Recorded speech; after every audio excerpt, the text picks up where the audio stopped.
Namaste to all. Most of us get dreams while we are asleep, and we also know that most of our dreams are fictitious, which are formed due to our thoughts which we trash down into our subconscious mind. There are also great people who see bigger dreams of progress and visualize them as their goals of life. But ever heard of conscious dreams?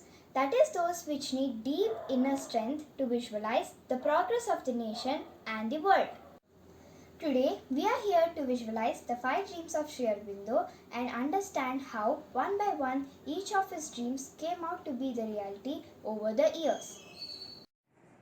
15th August 1947. A broadcast begins from Trichinopalli station of All India Radio. What was being broadcasted? None other than the 5 dreams of Sri Aurobindo. These are not just dreams, they are the dreams of Yogi and his vision of future. The dreams which he hoped to see in his lifetime are all about his free motherland, the unity of the world, the perfection of mankind. Now, let us talk about these 5 dreams and we will see how are they relevant for us today.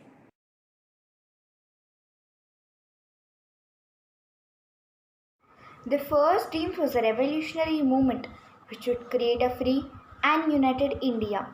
India today is free, but she has not achieved unity. At one moment, it almost seemed as if in the very act of liberation, she would fall back into the chaos of separate states which preceded the British conquest. But fortunately, it now seems probable that this danger will be averted, and a large and powerful, though not yet a complete union, will be established. India may be seriously weakened, even crippled. Civil strife may remain always possible, even a new invasion and foreign conquest. India's internal development and prosperity may be impeded, nations weakened, her destiny impaired, or even frustrated. This must not be. The partition must go.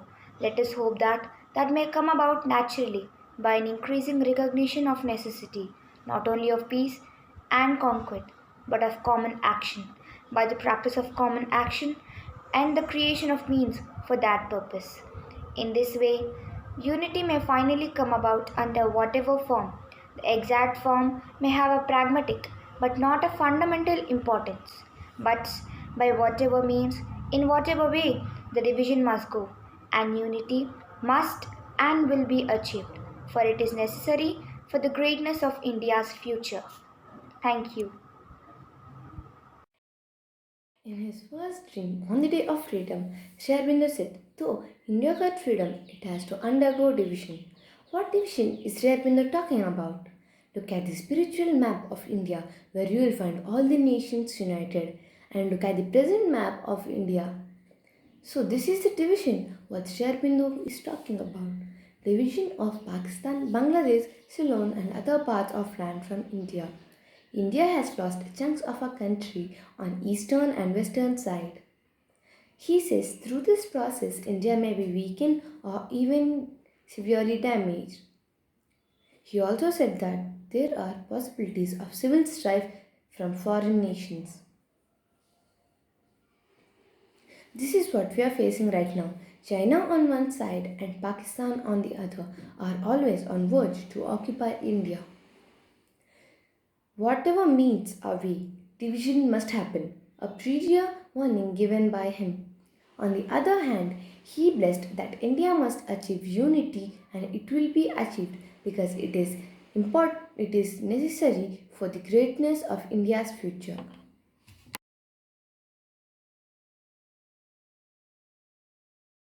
The second dream was for the resurgence and liberation of the people of Asia and a return to her great role in the progress of human civilization. Asia has arrived. Large parts are now quite free or are at this moment being liberated. Its other still subject or partly subject parts are moving through whatever struggles towards freedom. Only a little has to be done, and that will be done today or tomorrow. There India has a part to play and has begun to play it with an energy and ability which already indicates the measure of the possibilities and the place she can take in the Council of the Nations. My friend is going to explain you about this dream. Sri Aurobindo's second dream was the freedom of the Asian people.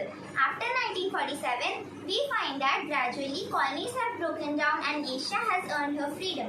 Today, most of these countries are politically and economically free.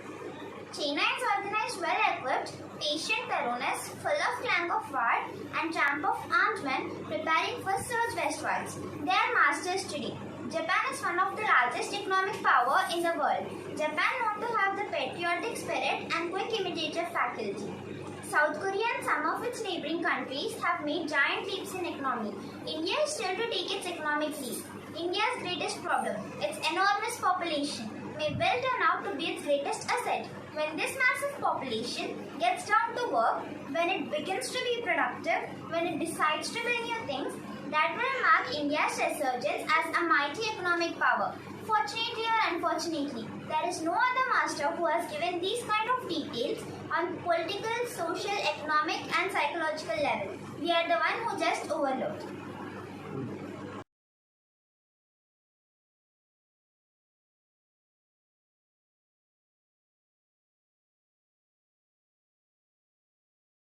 The third dream was a world union forming the outer basis of a fairer, brighter, and nobler life for all mankind. That unification of the human world is underway. There is an imperfect initiation, organized but struggling against tremendous difficulties. But the momentum is there and it must inevitably increase and conquer. Here too, India has begun to play a prominent part. And if she can develop that larger statesmanship, which is not limited by the present facts and immediate possibilities, but looks into the future and brings it nearer. Her presence may make it all a difference between a slow and timid and bold and swift development. A catastrophe may intervene and interrupt or destroy what is being done. But even then, the final result is sure.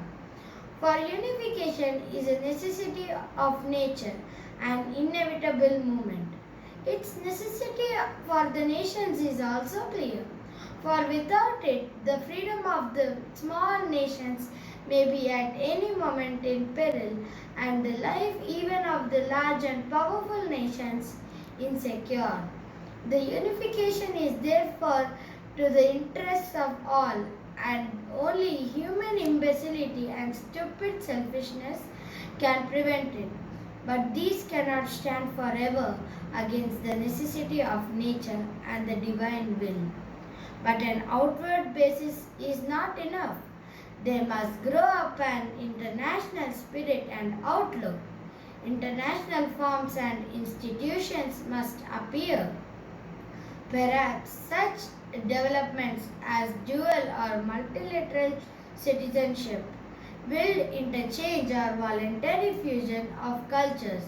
Nationalism will have fulfilled itself and lost its militancy and would no longer find these things incompatible with self-preservation and the integrity of its outlook. A new spirit of oneness will take hold of the human race. The third dream of Sri Aurobindo is a compulsive movement towards world unity. Sri Aurobindo is a man who belongs to present, future, simultaneously. That is the beauty of the man who never left the earth, never left the present in hunger to see future. He always kept his ground solid. He now says beyond India, beyond Asia, he steps for the world itself, that is, world union. In his scheme, world unity will not come in one single stroke. First, there would be the formation of regional groups of countries cooperating with one another. These groups would then form the basis for the new world order. Formation of United Nations Organization, that is UNO, in 1945 for maintaining international peace and security, and President Gorbachev's call for a united Europe and recent developments of European Economic Community are illustrative of the fulfillment of Sri Aurobindo's dream. So, he gave possibilities at international level, that is about world trade, world union and economic union.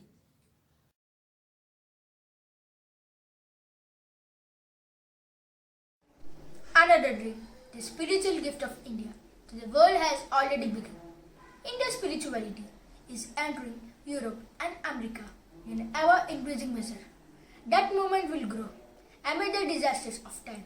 More and more eyes are turning towards her with hope, and there is even an increasing resort, not only to her teachings, but to her psychic and spiritual practice. Another dream. The spiritual gift of India to the world has already begun. It has already entered Europe and America. India will give to the world that is overflowing knowledge. What we have exported till now to the world is Vedic spirit that is in abundance. No one could steal this knowledge. That is how India survived. The first thing which went to the world was yoga, the philosophies of Vedas, Upanishads, and Gita. The spiritual knowledge of India will overflow. The only way that India can become the guru of the world, the spiritual master. India must have a strong spiritual base. Evolution of our great soul happens when we are naturally spiritual. The work which we are doing is for the humanity of the human race. This is a gigantic mission which cannot be done in a few years or decades or centuries. The work which we must do for humanity is a work which no other nation can accomplish. The spiritual progress of mankind.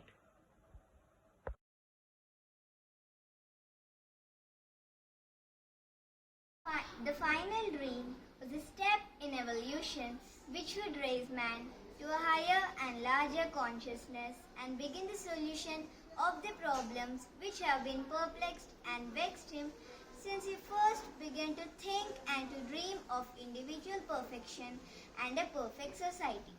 This is still a personal hope, an ideal which has begun to take hold both in India and in the West on forward-looking minds. The difficulties in the way are more formidable than in any other field of endeavor. But the difficulties were made to be overcome, and if the supreme will is there, they will be overcome. Here too, if this evolution is to take place, since it must proceed through a growth of spirit and the inner consciousness, the initiative can come from India, although the scope must be universal and the central movement may be hers. The fifth dream was a new step in the evolution of human consciousness, a step beyond mind to the truth mind. This is still a personal hope and an ideal which has begun to take hold both in India and in the West on forward-looking minds. For the race to come up, it requires a large space. It will not stand on human egos, clash of nation or community division. The new race will come up when there is a cosmic universal globalness stage of humanity, oneness by expanding our consciousness or spiritual consciousness. The new supramental race will have a wider consciousness or spiritual consciousness and will be participating in the new world. The new platform is required for the new race. Sri Aurobindo elevated his consciousness to supramental consciousness to what exactly he knows the vision. He is preparing this earth. If we want a new race, this is what we shall do. We may be delayed, but if we follow this, we will reach the consciousness. No one can stop us. Friends, this is the vision of a seed. He saw the new world. The only and unique aim of Sri Aurobindo's action is the country India. India has to guard her independence. India has to defend herself. India has to reorganize herself. All five of Sri Aurobindo's dreams are definitely in the process of realization, precisely in the manner that he envisaged them. Thank you. Namaste.